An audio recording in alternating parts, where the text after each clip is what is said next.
The President asked his national security advisor last spring in front of other senior advisors to pave the way for a meeting between Rudolph Giuliani and Ukraine's new leader. According to the New York Times, more than 2 months before he asked Ukraine's president to investigate his political opponents, President Trump directed John R. Bolton, then his national security advisor, to help with his pressure campaign to extract damaging information on Democrats from Ukrainian officials, according to an unpublished manuscript by Mr. Bolton.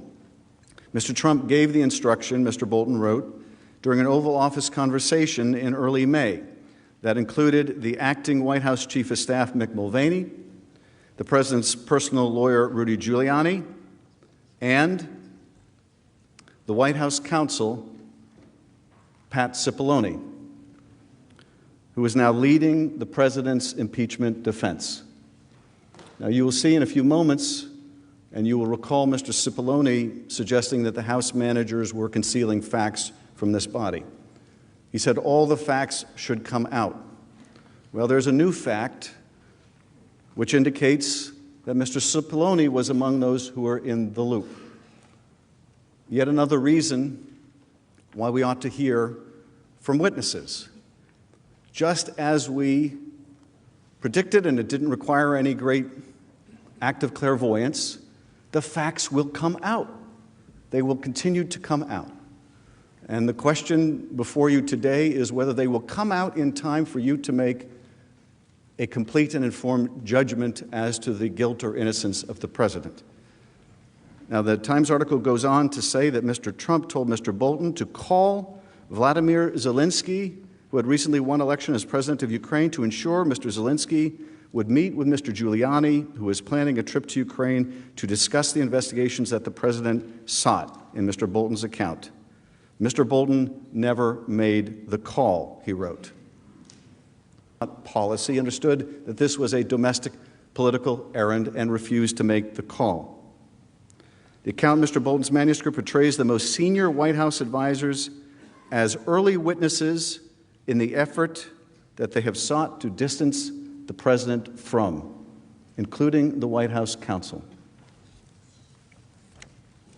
Over several pages, according to the Times, Mr. Bolton laid out Mr. Trump's fixation on Ukraine and the President's belief, based on a mix of scattershot events, assertions, and outright conspiracy theories, that Ukraine tried to undermine his chances of winning the presidency in 2016. As he began to realize the extent and aims of the pressure campaign, Mr. Bolton began to object. He wrote in the book, affirming the testimony of a former National Security Council aide, Fiona Hill, who had said that Mr. Bolton warned that Mr. Giuliani would imagine. The President denies this. The President said today, I never instructed John Bolton to set up a meeting for Rudy Giuliani, one of the greatest corruption fighters in America. So here you have the President saying John Bolton is not telling the truth. Let's find out. Let's put John Bolton under oath. Let's find out who's telling the truth. The trial is supposed to be a quest for the truth. Let's not fear what we will learn. As Mr. Cipollone said, let's make sure that all the facts come out. The President opposed him. Now we know why. Because John Bolton could corroborate the rest of our evidence and come before you, and other key witnesses we have identified come forward, so you have all of the information available to you when you make this consequential decision. If witnesses are not called here, these proceedings will be a trial in name only. And the American people clearly know a fair trial when they see one. Large majorities of the American people want to hear from witnesses in this trial, and they have a right to hear from witnesses in this trial. Let's hear from them. Let's look them in the eye, gauge their credibility, and hear what they have to say about the President's actions. For the same reasons, this body should grant our request to subpoena documents. The documents that the president also blocked the House from obtaining. Documents from the White House, the State Department, DOD, and OMB that will complete the story and provide the whole truth, whatever they may be. We ask that you subpoena these documents so that you can decide for yourself. If you have any doubt as to what occurred, let's look at this additional evidence. To be clear, we're not asking you to track down every single document or to call every possible witness. We have carefully identified only 4 key witnesses with direct knowledge. The president should want a fair trial. He has repeatedly said that publicly, that he wants a trial on the merits. He specifically for testimony. The president would be eager to have the people closest to him to testify about his innocence. He would be eager to present the documents that show he was concerned about corruption and burden sharing. But the fact that he has so strenuously opposed the testimony of his closest advisors. Remember, this is exactly the type of direct evidence the President's counsel say doesn't exist. That's partly because they would like you to believe that the July 25th call makes up, and you should hear it. Take, for example, the July 10th meeting with U.S. and Ukrainian officials at the White House. Dr. Hill testified during the meeting that Ambassador Sondland said that he had a deal with Mr. Mulvaney to schedule a White House meeting if the Ukrainians did the investigations. The process by which the money was held up temporarily. Why doesn't President Trump want Mick Mulvaney to testify? Why? Perhaps here's why. Did he also mention to me in the past the corruption related to the DNC server? Absolutely. No question about that. But that's it. And that's why we held up the money. Now, there was a report. So the demand for an investigation into the Democrats was part of the reason that he ordered to withhold funding to Ukraine. The look back to what happened in 2016 certainly was part of the thing that he was worried about in corruption with that nation. And that is absolutely appropriate. But to be clear, what you just described is a quid pro quo. It is funding will not flow unless the investigation into the Democratic server happened as well. We do that all the time with foreign policy. We were holding up money at the same time for what was it? The Northern Triangle countries. We were holding up aid at the Northern Triangle countries so that they would change their policies on immigration. By the way, and this speaks to an important. I'm sorry. This speaks to an important point because I heard this yesterday, and I can never remember the gentleman who testified. Was it McKinney? The guy, is that his name? I don't know him. He testified yesterday. And if you believe the news reports, okay, because we've not seen any transcripts of this. The only transcript I've seen was Sondland's testimony this morning. If you read the news reports and you believe them, what did McKinney say yesterday? Well, McKinney said yesterday that he was really upset with the political influence in foreign policy. That was one of the reasons he was so upset about this. And I have news for everybody. Get over it. There's going to be political influence in foreign policy. Is that what the Constitution requires? Get over it?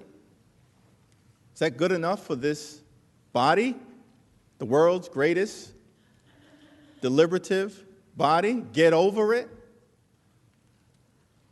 The President's counsel can try to emphasize Mr. Mulvaney and his attorney's efforts to walk back this statement.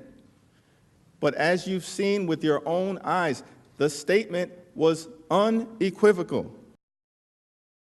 Before we yield to counsel for the president, I'd like to take a moment by talking about what I think is at stake here. A no vote on the question before you will have long-lasting and harmful consequences long after this impeachment trial is over. We agree with the President's counsel on this much. This will set a new precedent. This will be cited in impeachment trials from this point to the end of history. You can bet in every impeachment that follows, whether it is a presidential impeachment or the impeachment of a judge, if that judge or president believes that it is to his or her advantage that there shall be a trial with no witnesses, they will cite the case of Donald J. Trump. They will make the argument that you can adjudicate the guilt or innocence of the party who is accused without hearing from a single witness, without reviewing a single document.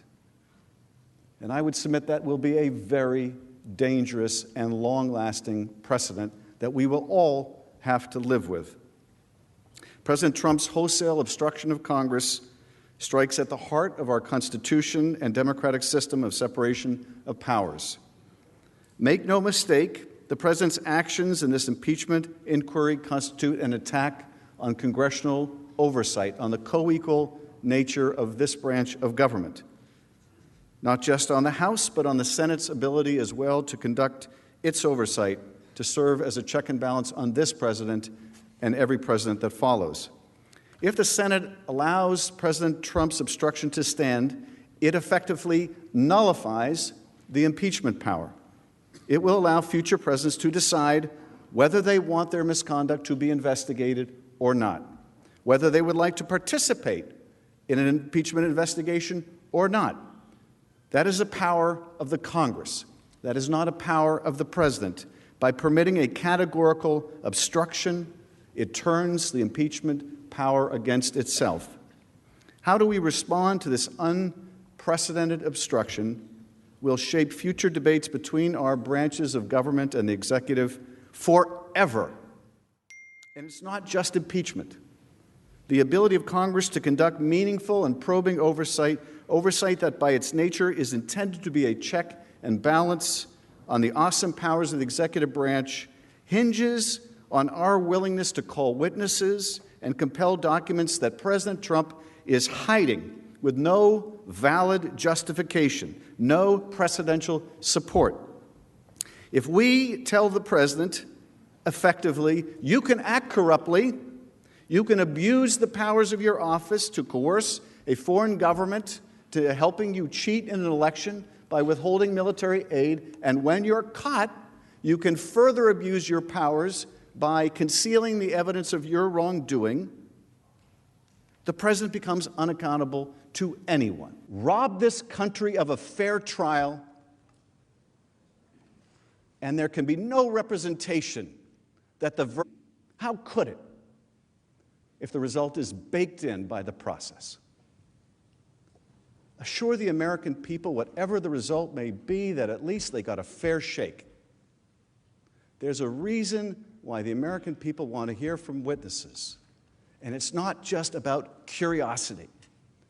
It's because they recognize that in every courtroom in America, that's just what happens. And if it doesn't happen here, the government has become arbitrary.